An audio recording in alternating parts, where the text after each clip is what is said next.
하루 시작하는 게 됩니다. 오늘 함께 볼 말씀은 사도행전 3장 16절 말씀입니다. 함께 말씀 나누도록 하겠습니다. 그 이름을 믿음으로 그 이름이 너희가 보고 아는 이 사람을 성하게 하였나니 예수로 말미암아 난 믿음이 너희 모든 사람 앞에서 이같이 완전히 낫게 하였느니라. 오늘 이 부분 말씀 가운데요, 두 가지를 깊이 생각해 보게 되는데요. 첫 번째는 뭐냐면 예수로 말미암아 난 믿음입니다. 믿음이 낫는데 예수로 말미암았대요. 그리고요, 두 번째는 너희 모든 사람 앞에서 이같이 완전히 낫게 하였느니라. 완전이라는 표현 속에 두 가지를 놓고 한번 생각해 보겠습니다. 그래서 오늘 제목은 예수로 말미암은 남 믿음입니다. 우리가 믿음이 있다라는 것은 믿음이 대상이 있다는 것이고요. 믿음이 출발점이 있다는 것에 있습니다. 로마서의 말씀처럼 믿음은 들음에서 나며 들음은 그리스도의 말씀으로 말미암으니라 라고 말씀하는 것처럼 믿음은 들음에서 나게 됩니다. 근데 그 듣는 자들의 귀가 열려서 예수 그리스도를 밝히 알아야 되는 것이 분명한 것이고요. 그리고 예수가 누구냐고 분명히 알아야 될 것입니다. 예수는 그리스도고, 그리스도는 하나님 만나는 길이 열린 것이고, 죄 용서받는 것이고, 마귀로부터 해방받아 참된 자유함을 누리는 것이 바로 그리스도의 세 가지 직분에 따라 있는 그리스도입니다. 이 예수 그리스도를 통해서 하나님 만나게 되고 죄사함 받게 되고 마귀로부터 해방받게 되는 것인데, 이것이 바로 그리스도를 알고 밝히 믿는 믿음 가운데 있는 것입니다. 또 오늘 이 본문에 보게 되면 예수로 말미암아 난 믿음처럼 예수로 말미암아 났다 그랬습니다. 그 믿음이 생겼는데 이 말씀이 왜 이처럼 말하고 있는가라는 걸 생각해 보게 된다면, 사도행전 초대교회 모습을 보면 좋을 것 같습니다. 오늘 이제 3장의 전체적 내용을 보게 되는 것인데요. 사도행전 1장 제자들이 함께 모여서 기다리고 있는, 그래서 보혜사 성령을 기다리고 있는 그들 가운데 성령이 그들에게 임하게 되고, 사도행전 2장에 성령이 각 사람에게 임한 그 놀라운 역사 속에서 초대교회 모습처럼 공동체가 형성되게 됩니다. 그랬을 때 가장 놀라운 변화 중에 하나는 뭐냐면 베드로의 변화였었습니다. 베드로가 오순절날 이처럼 성령 받고 난 다음에 설교를 하게 됩니다. 그래서 오순절 2장에 보게 되면 설교를 하게 되고요. 두 번째 베드로와 요한이 3장에 보게 되면 초대교회 형성된 다음에 3장에 그들이 제9시 기도 시간에 기도하러 성전에 올라가게 되죠. 호흡자들은 주석 가운데 이렇게 설명해 주고 있습니다. 이 베드로 요한이 성전에 올라가게 됐는데 성전에 올라가게 돼서 놀라운 기적이 일어나게 됩니다. 그런데 그 놀라운 기적이 일어나는 것이 성전에서 일어나게 됐고, 그것이 왜 사람들에게 문제가 되었는가, 어떤 사람들에게 문제가 되었는가를 한다면 성전을 지키는 사람, 그리고 성전에서 일하는 사람, 이런 사람들이 문제가 됐다고 생각합니다. 왜 주석이 이렇게 말하냐면 성전이 해야 될 일, 그것은 바로 기도하는 일이고, 또 성전에서 구걸하는 자들을 도와줘야 되는 일이고, 성전에선 치유하는 일들이 일어나야 됨에도 불구하고 그런 일들이 일어나지 않았는데, 베드로 요한이 그 성전에 올라가서 기도할 때 했을 때 그 예루살렘의 성전을 지키고 고수하던 사람, 고집하던 사람들이 지금 새롭게 변화되는 베드로 요한의 이런 기도의 모습과 치유의 역사 현장 속에서 그들은 그것을 대해서 거부하고 또한 핍박하게 되는 배경이 되게 설명하고 있습니다. 그 배경이 되는 그 속에서 오늘 베드로 요한이 성전에 기도하러 올라갈 때 날 때부터 앉아서 구걸하던 사람이 있었습니다. 이 구걸하는 사람들 보니까 지금 베드로 요한이 성전 미문, 작은 미문이거든요. 작은 문을 미문이라고 하거든요. 그 기도문이죠. 기도하러 올라갈 때 이 날 때부터 안전병이었던, 걷지 못했던 사람이 베드로와 요한을 바라보게 됐죠. 구걸한 자들처럼 무엇인가 내가 얻고자, 지금 내가 구걸하는 것은 내가 치유받고자 구걸하는 것이 아니라, 왜? 지금 베드로 요한 아직 치유자로 등장하지 않습니다. 그리고 구걸하는 사람은 성전에서 있었지만 예수 그리스도를 알지 못했죠. 물론 예수 그리스도가 직접 오셨을 때는 38년 된 병자를 일으키셨던 것처럼 예수님이 직접 하셨다면 그들의 의지와 상관없이 정말 치유받고자 하는 그 간절함 상관없이 예수님이 찾아가 주시면 돼서 치유해 주는 과정도 있는데, 예수님과 부활을 승천하신 후에는 그런 기적이 일어날 수 있는 첫 기적의 모습 속에 오늘 베드로와 요한이 성전에 올라갈 때 그들은, 그 구걸하던 사람은 베드로에게 뭔가 먹을 것을 구하라는 것처럼 무엇인가 얻을까 했었습니다. 그랬을 때 베드로 요한은 그 무엇인가 먹을 것을 얻고자 했던 그 근본적인 육의 양식보다 영의 양식이고 그 치유의 양식을 주심을 통하여서 그 모든 근본적인 문제를 해결하려고 하는 그 메시지를 던지게 됩니다. 왜 그랬을 거라는 것은 오늘 본문 읽었던 말씀이 바로 그걸 설명해 주고 있는데요. 베드로 요한이 이렇게 말합니다. 나사란 예수 이름으로 내가 내게 이르노니 일어나 걸으라. 근데 성경은 아주 잘 표현해 주고 있습니다. 그 발목에 힘이 들어갔고 그리고 일어나고 뛰면서 걸었다고 그랬습니다. 그리고 그들과 함께 성전에 돌아다니면서 걷기도 하고 뛰기도 하며 즐거워했다. 찬송을 했다 그랬습니다. 그러니까 모든 백성이 그 걷는 거 하나님을 찬송하는 거 보고서 저 사람 성전 미문에 구걸하던 사람 아니야? 라고 말했다고 그러시죠. 그게 일어난 일로 놀랍게 여겼다 그랬어요. 근데 이제 3장 11절 말씀을 보게 되면요. 그 나은 사람이 베드로 요한을 확 붙잡은 거예요. 그러니까 본인의 문제가 해결됐잖아요. 날 때부터 안전병이 했다고 했어요. 날 때부터 걷지 못했다고 했어요.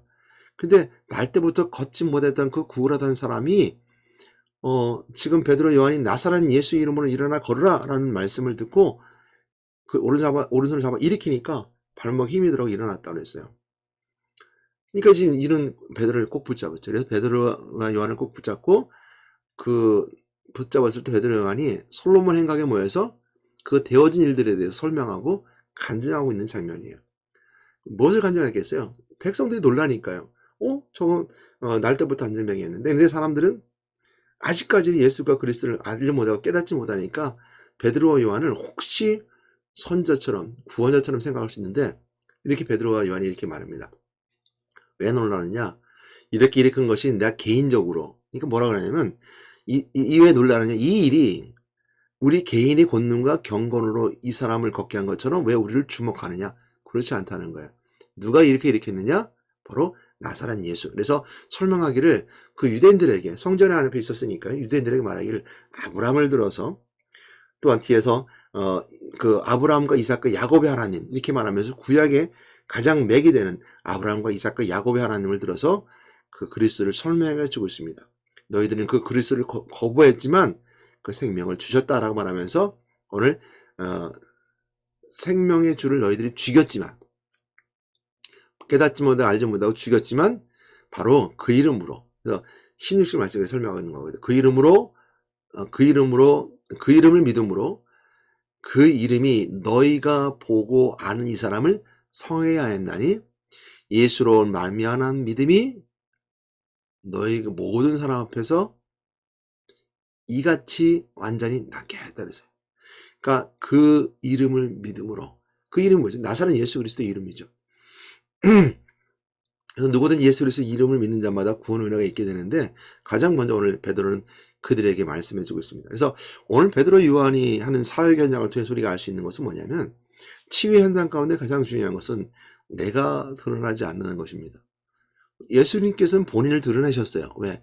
그 치유는 하나님이시라는 것을 증거하셔야 되기 때문이죠. 그래서 예수님은 하나님인 걸 증거하셨는데 예수님께서 말씀하신 제자에게 너희들은 기다리라. 때를 기다리라. 그래서 보혜 성령을 보내심을 통해서 그들은 기다리는 가운데 성령이 임하시게 되고 그리고 성령 역사하시고 말씀 우리 가운데 계시며 하나님의 계획하심을 선포하는 그 역사의 현장을 이어져 나갈 때 베드로와 요한이 그렇게 설명했던 거죠. 왜 놀라느냐? 이렇게 일어난 일이 내 개인의 능력으로 우리의 능력으로 된 것이라고 생각하느냐? 그렇지 않다. 그리스도로 능력을 냈는데 그 이름을 믿는 자에게 이런 능력이 일어났다. 이렇게 말씀해 주고 있죠. 그래서 우리 믿음은 어디로부터 나오냐면 예수로부터 말미암아야 예수 그리스도로 말미암아 난 믿음이 되는 것인데 우리가 예수 이름으로 난 믿음이라고 그 예수는 누구냐라고 했을 때 그 예수는 바로 말씀이 요신이 되어 우리 가운데 거하시는 그리스도입니다. 그리고 그 말씀은 태초부터 계셨으며 또 그 말씀을 통해서 먹고 마시는 자는 영생하는 생명의 양식을 먹게 됩니다. 이것이 바로 오늘 베드로와 요한이 그들에게 증거하고 싶었던 메시지였습니다. 예수로 말미암아는 믿음. 그것이 바로 우리가 가져야 될 믿음입니다.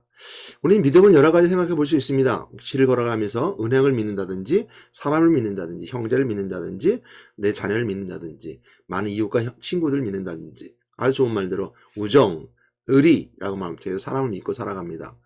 사실은 사람을 믿고 살아가야 됩니다. 믿지 않은 일들이 일어나니까 우리가 세상을 불안 가운데 살아가죠. 그래서 묻지마 살인이라든지 묻지마 폭행이 일어날 때 우리가 사회를 불안스럽게 만들고 믿음이 깨지니까 점점 더 그 불안한 환경 속에 살아가는 것입니다. 엊그저께 일어났던 일도 마찬가지죠. 자기가 불행하는, 뭐 뉴스를 그대로 받아들여야 될 이유는 없겠지만 뉴스에서 말하는 대로 표현하게 된다면 내가 불행하니까 이렇게 행복해 보이는 사람들 가서 이제 칼로 찔러서 상해를 입히게 되고 결국은 사건을 저지르게 됐죠. 그것이 묻지마거든요. 다 그냥 길을 가고 있는데 난 저 사람이 나보다 행복한 것 같아. 이유가 없어요. 길 가다가 뉴스를 잠깐 보니까요. 막 이렇게 뛰어다니니까 연인이 가다가 그냥 이렇게 지나가면서 그냥 흘려보내요. 왜냐하면 워낙 그런 사람이 많으니까. 그런 흉기를 숨기고 있다가요. 그러다가 돌아서 가는 사람을 확 사람이 변해서 뒤에 가서 막 칼로 이제 흉기를 휘두르더라고요.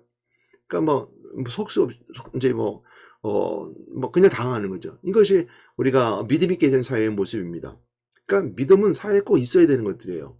믿을 만한 것, 믿어져야 되는 것들이 있어야 되는 것인데, 그것이 우리가 경찰이, 사법이, 행정이 이렇게 만들어주면 돼서 사회를 믿어지게 만드는 거예요. 그래서 행정이 있어서 미리 예비하고 미리 그런 부분들을 잘 정리해서 입법 파괴를 통해서 행정 처리를 해야 되는 것이 우리가 오늘날 대통령에 따라 모든 행정 수반들이 해야 될 일들이죠.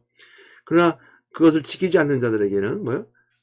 법이 적용돼 갖고 그를 정리하는 것이고 그 일을 해나가는 것이 바로 경찰들이 하는 일들이죠. 이런 것들이 있어주면 저희 사회를 믿음직한 사회를 만드는 거죠.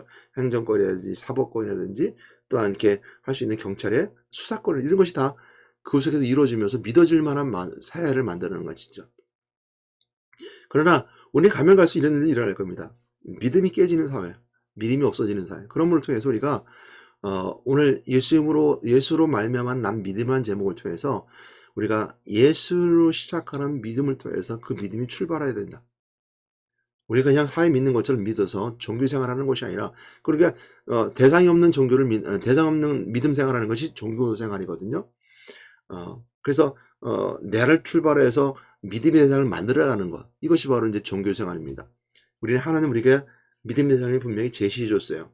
그리고 하나님 직접 인간의 몸을 입고 이 땅에 오심을 통해서 우리가 직접 보여주셨어요. 그리고 행해 주셨어요. 그래서 행함 속에서 역사 속에 드러나는 실제가 되어주신 거죠. 십자가 죽으시고 부활하심을 통해서 그 고난의 길을 걸어가시고 공생의 삶을 살아가시면서 직접 하나님의 힘을 우리에게 직접 보여주시고 행해 주셨어요. 그 역사의 기록됨을 통해서 오늘도 동일하게 말씀 우리에게 지금도 행해지고 있고 실천되고 있고 실체가 되어주신 것이 바로 예수 그리스도입니다. 그래서 예수로 말미암은 난 믿음 우리에게 있어야 된다는 것이죠. 오늘 이 말씀 속에 하나 더 볼 수 있다는 거겠죠. 완전히 나았다 그랬습니다. 그러니까 우리의 모든 문제가 완전히 나아질 수 있는 것, 완전할 수 있는 것, 그것은 예수로 말미암을 때가 가능합니다. 그래서 그걸 설명했고 베드로는 그 설명 속에서 그리스도를 증거하고 있습니다.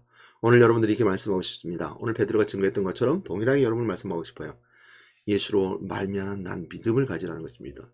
그러나 마귀는요, 여러분들을 점점 예수로 말미암은 난 믿음이 아니라 세상을 믿어지게 만들고 마귀를 믿어지게 만듭니다.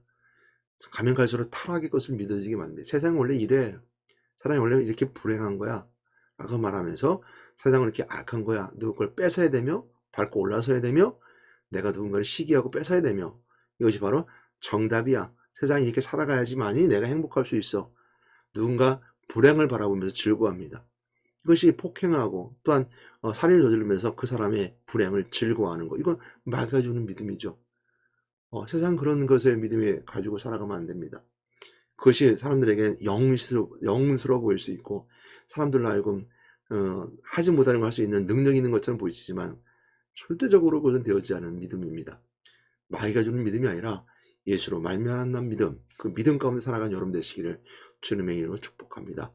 그리고 여러분 완전히 해결받을 수 있는 방법, 예수로 말미암은 믿음을 통해서 나서는 예수 이름으로 내가 내게 명하는 일어나 걸어라. 그래서 그 오른손을 붙잡아 일으켰을 때 그 발목에 힘이 들어갔던 것처럼 여러분 야설한 예수 이름으로 우리가 명령하는 말씀의 선포를 내가 듣고 하나님의 날도 예수님께서 지금도 오셔서 나의 오른손을 붙잡아 일으키실 때 성령이 나에서 등에서 밀어주시며 내 발목에 힘이 가게 해주시며 나를 일으켜주시는 것처럼 그 시작이 되는 내 발목에 힘이 들어가는 시작이 되는 그 믿음의 출발점이 되어서 예수 그리스도로 말미암은 난 믿음 가운데 살아가는 여러분 되시기를 주님으로 축복합니다. 우리 함께 기도하겠습니다. 사랑의 하나님 감사합니다. 예수를 말미암은 난 믿음을 통해서 하나님 만나게 하신 하나님 감사합니다. 완전히 낙하셨다는 그 말씀 오늘 기억하게 인도해 주시옵소서.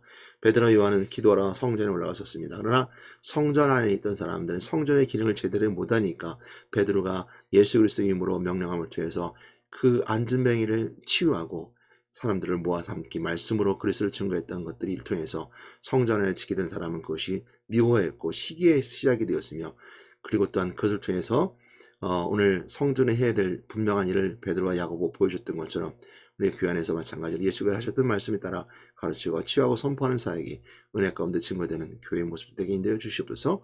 오늘 함께 해주셔서 감사드립니다. 우리 주 예수 이름으로 기도드렸습니다. 아멘.